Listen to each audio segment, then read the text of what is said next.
Wewe ni sababu ya maisha yetu, wewe ni sababu ya uzima wetu. Unastahili kuabudiwa, unastahili.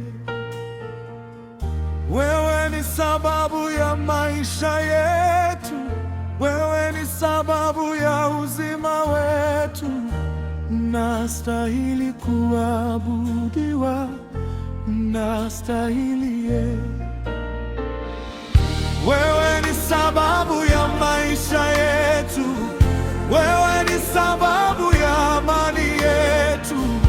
Unastahili kuabudiwa, unastahili. Wewe ni sababu ya maisha yangu, wewe ni sababu ya ulinzi juu yangu. Unastahili kuabudiwa, unastahili.